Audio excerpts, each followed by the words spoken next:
High বন্ধুরা, দেবারচনা কিচেনে তোমাদের সবাইকে ওয়েলকাম। নিশ্চয়ই সবাই ভালো আছো, আমিও ভালো আছি। আজকে যে রান্নাটা তোমাদের সামনে আমি নিয়ে এসেছি, এটা হলো ভেটকি মাছ দিয়ে ফুলকপি দিয়ে আলু দিয়ে ঝোল। দেখতে পাচ্ছ রঙটা কত সুন্দর লাগছে। সুন্দর শুধু নয়, খেতেও খুব সুন্দর টেস্ট হবে। আমি যেভাবে রান্না করেছি, চলো আমার কিচেনে। দেখো, আমি ফুলকপি, আলু আর টমেটো কেটে নিয়েছি। এখানে ভেটকি মাছের লবণ হলুদ মাখিয়ে নিয়েছি। কড়াই বসিয়ে দিলাম, কড়াইতে ঢেলে দিলাম তেল। তেলটা একটু গরম হওয়ার জন্য আমি অপেক্ষায় আছি। এবার তেলটা গরম হয়ে গেলে আমার যে লবণ হলুদ মাখানো মাছটা আছে, আমি ওই মাছটাকে এক এক করে ভেজে নেব সুন্দর করে। এখানে কিন্তু মাছটা কম ভাজলে হবে না, একটু ভালো করে ভাজতে হবে, নইলে ভেটকি মাছের একটা বাজে গন্ধ আসে। সেই গন্ধটা যাতে না আসে, এই জন্য মাছটাকে একটু ভাজতে হবে। দিয়ে দিলাম আমি মাছগুলো। এবার ভালো করে ভেজে নেব। এটা তলার পিঠ ভালো করে না আসা পর্যন্ত উল্টানো যাবে না, কারণ ভেটকি মাছ না তাড়াতাড়ি যদি উল্টাবো মনে করি তাহলে আবার ভেঙে যায়, জানো তো ভেটকি মাছ। এই দেখো তলার পিঠটা হয়ে গেছে, তবে আমি উল্টিয়ে দিলাম, নইলে একটু নরম থাকলে উল্টাতে গেলেই ভেঙে যাবে।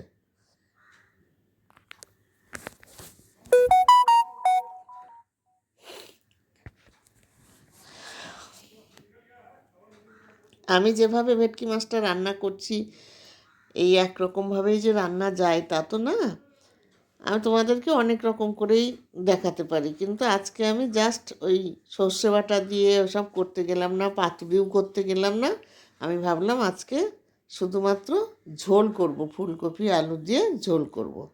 এই জন্য আমি এটাকে এইভাবেই রান্না করছি। হয়ে এসছে আমার মাছটা, ওগুলো ভাজা। সাইডে তেলের মধ্যে আমি আরেকটু দিয়ে দিচ্ছি মাছ যেগুলো আছে, আর যেটা ভাজা হয়ে গেছে আমি এবার তুলে রাখছি। দেখো এগুলো ভাজা হয়ে গেছে।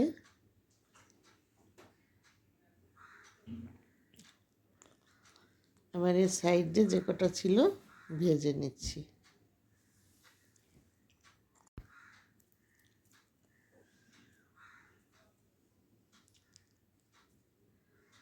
প্রায় ভাজা হয়ে এসছে, আর খুব বেশি দেরি লাগবে না।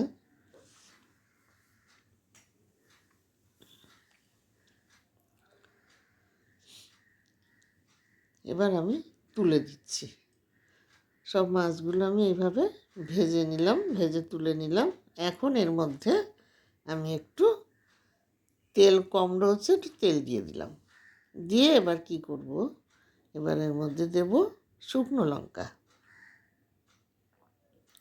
আর দেব জিরে ফোড়ন দিয়ে দিলাম।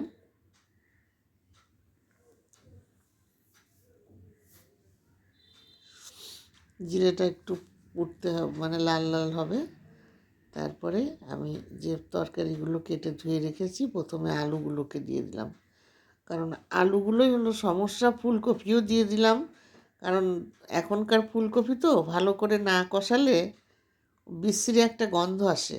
এই জন্য আমি ভালো করে এটাকে কষিয়ে নিচ্ছি।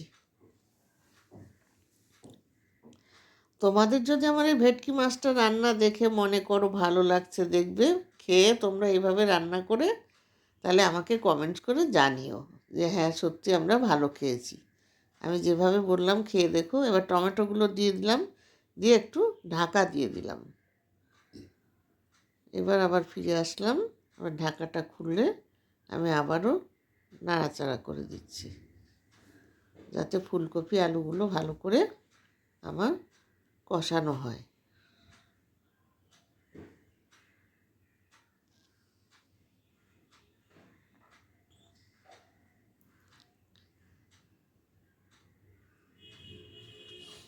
তোমাদেরকে সবসময় বলি আমার তরকারির পরিমাণ খুব একটা বেশি হয় না, কারণ খাবার লোক নেই।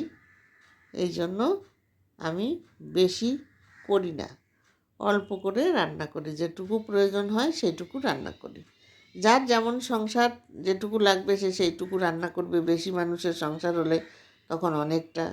এবার এর মধ্যে দিয়ে দিলাম আমি কাঁচা লঙ্কা বাটা, আর দিচ্ছি আদা বাটা।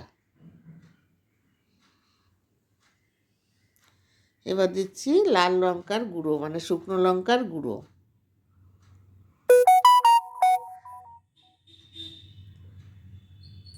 আর দিয়ে দিলাম একটু গরম মশলা, যেটা আমি গুঁড়ো করে রেখে দিই। সব কিছু একসঙ্গে করে গুঁড়ো করে আমি কোটো রেখে দিই। আর দিয়ে দিলাম সামান্য একটু মিষ্টি, তাহলে তরকারির স্বাদটা ভালো হবে। যেহেতু নিরামিষ সবজি রয়েছে এর মধ্যে, কফি স্বাদটাকে ভালো করার জন্য একটু সামান্য মিষ্টি দিয়ে দিলাম, রঙটাও তাতে ভালো হবে। আবার ঢাকাটা খুলে নিলাম। দেখো এখন রঙটা দেখেছো কত সুন্দর রঙ এসছে, দেখতে পাচ্ছ। কপিটাও কিন্তু সুন্দর করে কষা হয়ে গেছে। এখন আমি দিয়ে দিলাম একটু জিরে আর ধনে বাটা, একসঙ্গে করে বাটা। দিয়ে দিলাম হলুদ, পরিমাণ মতো যেটুকু লাগবে সেইটুকু তোমরা দেবে। নুন, হলুদ, ঝাল সব পরিমাণ মতো দিতে হবে, বুঝে দিতে হবে। এটা যেমন তরকারি হবে তেমন বুঝে পরিমাণ দিতে হবে। তরকারির পরিমাণ বুঝে এগুলোর পরিমাণ করতে হবে। এবার আমি জল ঢেলে দিলাম।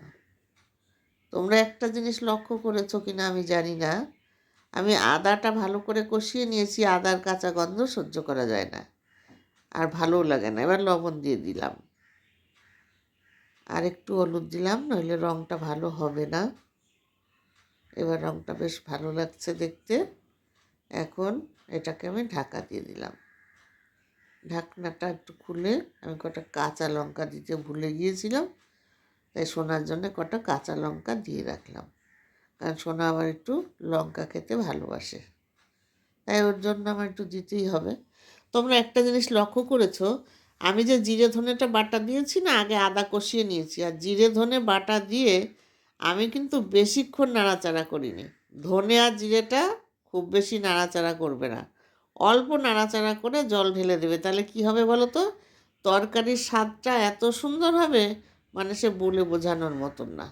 এই জন্য ওইটাকে এখন বেশি কষানো যাবে না, তাই আমি বেশি কষাইনি, জল ঢেলে দিয়েছি অল্প কষিয়ে। এবার দেখো আমার আলুটা সিদ্ধ হচ্ছে নাকি দেখবো। আলু সিদ্ধ প্রায় হয়ে এসছে। এখন আমি মাছগুলোকে ছেড়ে দিচ্ছি ঝোলের মধ্যে।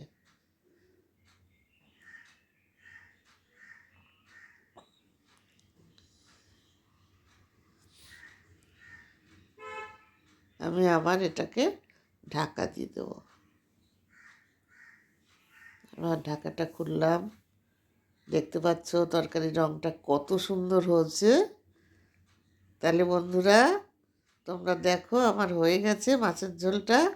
রঙটাও যেমন হয়েছে, খেতেও তেমন টেস্ট হবে। তোমরা এইভাবে রান্না করে খেয়ে আমাকে জানিও, কিন্তু জানাতে ভুলবে না। এখন লাস্ট পজিশনে আমি একটু ঘি দিয়ে দিলাম।